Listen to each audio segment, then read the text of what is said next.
When you think of polluting industries, this one doesn't normally come to mind. No, but publishing is among Mother Nature's worst offenders. Recycling and lower emission from printing presses do help cut down the damage. A new report, in fact, shows the best solution may be digital books. It's Bloomberg's Chart of the Day. For more on the story, let's bring in Joseph Galante from our bureau in San Francisco. Welcome. Hi. So, Joseph, e-readers cut down on carbon emissions from publishing, but manufacturing them does produce a lot of pollution as well, correct?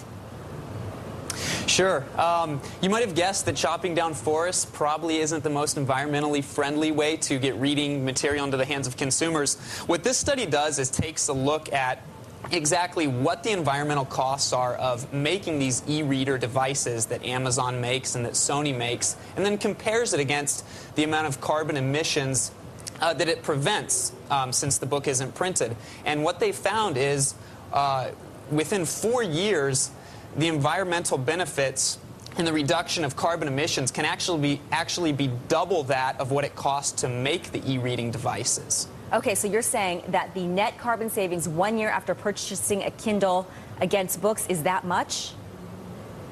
Sure. So, of course, there's an environmental impact of making these reading devices. You've got disposal of batteries that you have to worry about. There's water that goes into the manufacturing process. But after the first year, the net carbon benefits offset that of making a book and can actually reduce or prevent quite a bit of carbon emissions. Joseph, what's expected in terms of e-reader sales? Sure. So this is a rather new market. You might see people using the Kindle or the Sony reader on the airplane or during their morning commute on the subways. About 1 million of these things have been sold so far worldwide.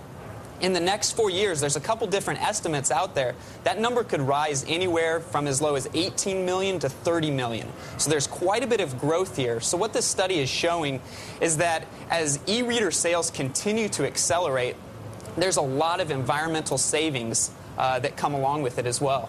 So bottom line, can Kindle be called a green device? Does it get the stamp of approval? Can it be used actually as an official endorsement?